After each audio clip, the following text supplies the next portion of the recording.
많은 사람들이 모여있는 카카오톡의 그룹 채팅방 안에서 어떤 주제에 대해 서로 의견이 다를 때 여러분들은 어떻게 해결을 하시나요? 안녕하세요. 누구나 쉽고 편리하게 디지털 생활을 즐길 수 있도록 도와드리는 정말 쉬운 디지털의 시리입니다. 우리가 자주 사용하는 카카오톡의 그룹 채팅방 안에서 어떤 의견이 서로 달라서 충돌할 때 여러분들은 가장 쉽고 편리하게 활용할 수 있는 방법이 어떤 것이라고 생각하세요? 저는 누군가의 감정을 다치지 않고 하지만 빠르고 편리하게 문제를 해결할 수 있도록 하는 것이 바로 카카오톡에 있는 투표창을 활용하는 방법인데요. 많은 분들이 투표창을 어떻게 활용해야 되는지 어려워하시는 분들도 계시고 사용을 한다라고 하더라도 그 안에 있는 꿀팁 기능들이 상당히 많거든요. 그래서 오늘은 카카오톡의 투표를 활용하는 방법에 대해 아주 쉽고 자세하게 한번 알아보도록 하겠습니다. 영상 끝까지 시청을 해주신다면 오늘 또한 카카오톡의 활용법에 대해 꿀팁 기능 배워보시는 거니까 영상 끝까지 시청을 해주시고 구독과 좋아요, 알림 설정도 해주시면 감사드립니다. 그럼 같이 한번 해결해 보러 갈까요? 그룹 채팅방에서 문제를 해결하기 위한 투표를 만드는 방법부터 알아보도록 하겠습니다. 제일 먼저 카카오톡으로 들어가야 되겠죠? 카카오톡 선택. 그러면 카카오톡의 그룹 채팅방 안에 이미 들어와 있다라고 생각을 한 다음 지금부터는 투표를 어떻게 만드는지 방법부터 알아보도록 할게요. 맨 위에 보면 줄 3개의 메뉴 더보기 보여지시나요? 이것을 선택을 할게요. 그러면 톡 게시판에 옆에 보면 투표라고 보여지시나요? 투표를 선택을 해볼게요. 그러면 맨 위에 투표를 새로 만들기 위해 연필 모양이 있습니다. 글쓰기를 선택을 해줄게요. 자, 그러면 어떤 내용으로 투표를 할 것인지 지금부터는 자세하게 입력을 해줘야 돼요. 자, 위에 보면 글 작성하기 아래에 제일 먼저 해줄 것은 투표 제목을 지어줘야 되겠죠? 여기에 투표 제목을 한번 만들어 보도록 할게요. 예를 들어 여기에 있는 멤버들과 여행을 간다라고 가정을 하고 봄 여행지를 선정하는 것에 대해 투표를 해보도록 하겠습니다. 그러면 제목을 지어준 다음 아랫부분에서 텍스트와 날짜가 있는데요. 텍스트에는 내가 직접 내용을 입력하는 방법이에요. 예를 들어서 제주도라고 할게요. 두 번째 부산, 세 번째 속초. 이렇게 멤버들과 그동안에 간단하게 있었던 내용을 적어주시고요. 만약에 3군데 이상이다 그러면 그 아래 더하기의 항목 추가를 눌러주시면 돼요. 그러면 이렇게 계속 항목 추가를 할 때마다 내가 텍스트를 입력할 수 있는 공간이 점점 많이 늘어나죠. 이렇게 장소나 내용을 입력을 해야 된다라고 한다면 텍스트에 선택한 다음에 입력을 해주시면 되고 아니면 날짜를 선정을 해야 돼요. 그렇다면 옆에 있는 날짜를 선택을 해주세요. 그럼 텍스트와 날짜 둘 중에 하나만 선택을 해야 되기 때문에 2개는 중복으로 다 기입을 할 수가 없습니다. 예를 들어 날짜에 관련되어서 선정을 해야 된다라고 한다면 날짜를 체크한 다음 아래에 날짜 선택을 하면 달력 모양이 보여지게 됩니다. 그래서 4월 5일이다 라고 확인을 눌러주시면 이렇게 날짜에 자동으로 날짜가 생성이 돼요. 두 번째, 만약에 5월달로 갔으면 좋겠다. 5월 5일이다. 이렇게 하면 날짜만 체크하면 바로 아래에 생성이 되겠죠. 이렇게 봄 여행 날짜를 팀원들과 이야기한 날짜를 이렇게 항목으로 추가를 해주세요. 이렇게 멤버들과 같이 갈 봄 여행 날짜를 선택을 했어요. 그 다음으로는 투표를 할 수 있게 만들어줘야 되겠죠? 아랫부분에 보면 복수 선택이라고 있어요. 복수 선택은 저는 여기에 있는 투표에서 하나만 하는 것이 아니라 2개도 가능하고요. 3개도 가능해요. 즉, 1개가 아닌 여러 개를 투표할 수 있게 허락을 하겠다라고 한다면 복수 선택을 체크를 해주세요. 만약에 복수 선택을 체크 안 하면 한 사람의 투표는 하나만 할 수 있게 되는 거예요. 두 번째는 익명 투표라고 되어 있어요. 익명 투표는 카카오톡에 있는 프로필이 보여지지가 않아요. 즉 누가 투표를 어디에다 했는지 알 수가 없게 만들어주는 방법이에요. 예를 들어서 투표를 하는 내용에 팀원끼리 갈등이 좀 강하다라고 한다면 누가 어디에 투표를 했는지 알 수 없게 만들어줘야 되겠죠. 그럴 때는 익명 투표를 체크해 주세요. 그럼 이 투표에 참여한 사람들이 어느 곳에 누가 투표를 했는지 전혀 알 수 없게 해주는 비밀을 보장해주는 투표라고 생각을 하시면 됩니다.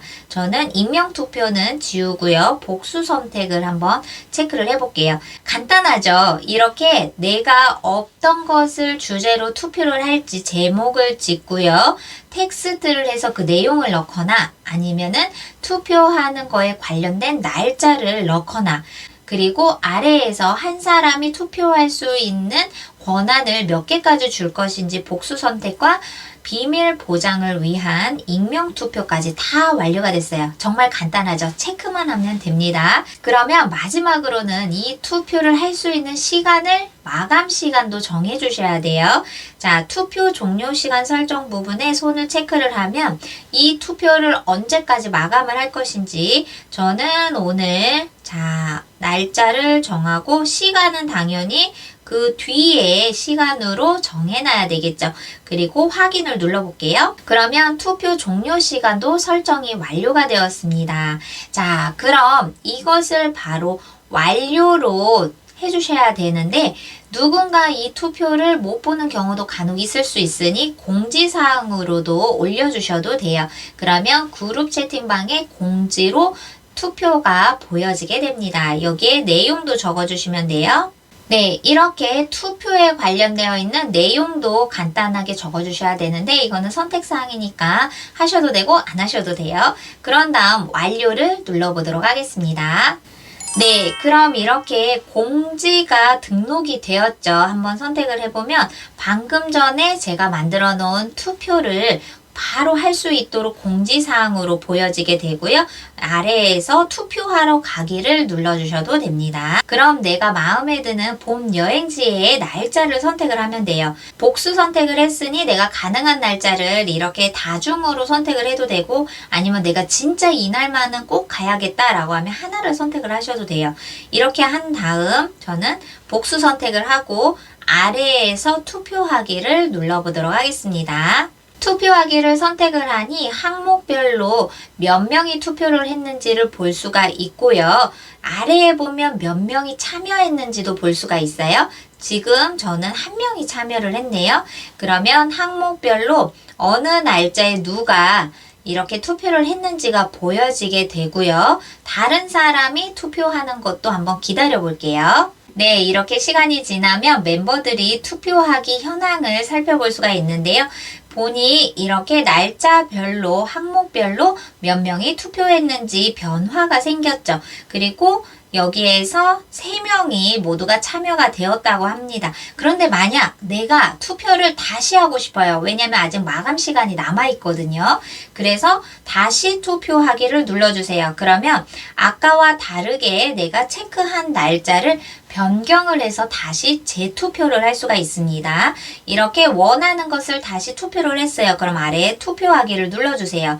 그럼 이렇게 투표가 그때그때 변화에 따라서 현황 또한 다르게 변화를 하거든요. 그러니 투표를 잘못했다고 걱정하지 않으셔도 됩니다. 다시 투표를 할 수가 있습니다. 그럼 누가 투표를 했는지 언제 투표를 했는지 그것도 궁금할 수가 있죠. 아래에 보면 몇 명이 참여했는지 부분을 손으로 선택을 해주세요. 항목별이라는 것은 이 항목 날짜에 따라 누가 투표를 했는지 그 멤버 수를 확인을 할 수가 있습니다. 4월 5일에는 아무도 투표를 안 했으니까 보여지지 않고요. 4월 8일에는 한 명, 저 혼자 투표를 했네요.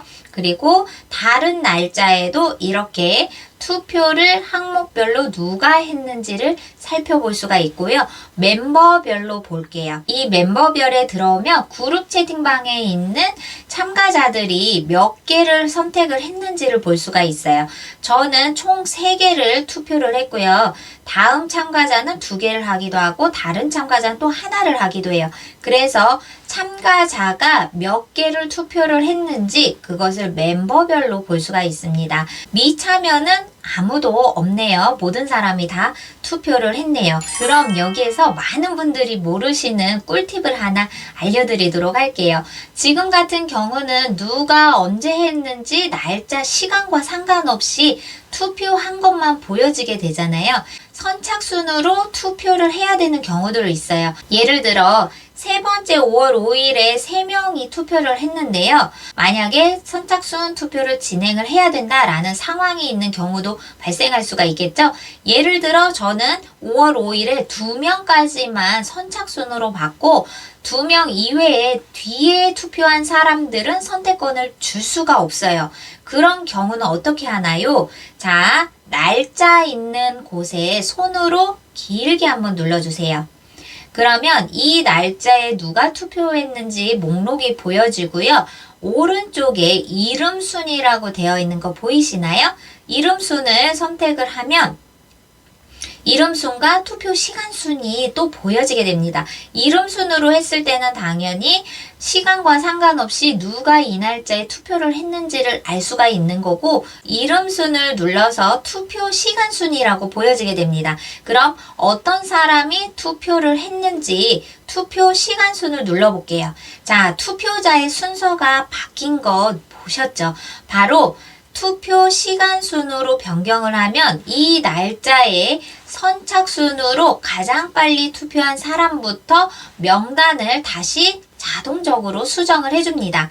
그렇기 때문에 많은 분들이 선착순으로 해야 되는 상황의 투표다라고 한다면 여기에서 투표 시간 순을 선택을 하면 투표 시간에 따라서 재배열이 된다는 꿀팁 기능을 알려드리도록 할게요. 그리고 마지막으로 알려드릴 부분은 이 투표를 삭제하는 경우도 생길 수 있죠. 잘못되어서 투표를 다시 만들어야 되거나 또는 투표가 이미 마감이 되었기 때문에 필요 없다라고 할 때는 삭제할 수도 있어요. 맨 위에 점 3개를 눌러주시면 투표 수정하기 부분이 있어요. 이거는 글 내용과 공지와 관련을 해서만 수정을 할 수가 있어요. 그 아래에 있는 항목별이라던가 복수 선택이라던가 그 다른 기능들은 수정을 할 수가 없습니다.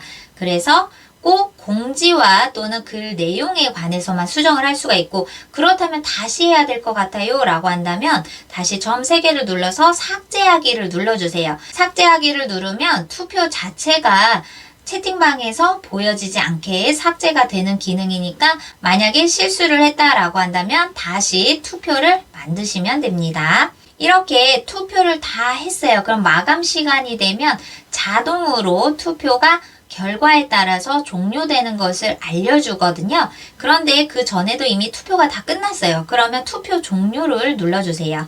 자, 종료하시겠습니까?에 종료. 자, 앞으로 나와 볼게요. 그러면 그룹 채팅방에 이렇게 투표가 종료되었습니다 라고 해서 사람들이 어떤 항목에 가장 많이 투표를 했는지 그 결과를 한눈에 알아볼 수 있도록 채팅방에 공유가 됩니다. 오늘은 우리가 자주 사용하는 카카오톡에서 어떤 문제점을 해결을 하기 위해서 다양하게 활용할 수 있는 투표에 대해 알아보았습니다. 저는 다음 시간에 더 좋은 정보로 찾아뵙도록 할게요. 감사합니다.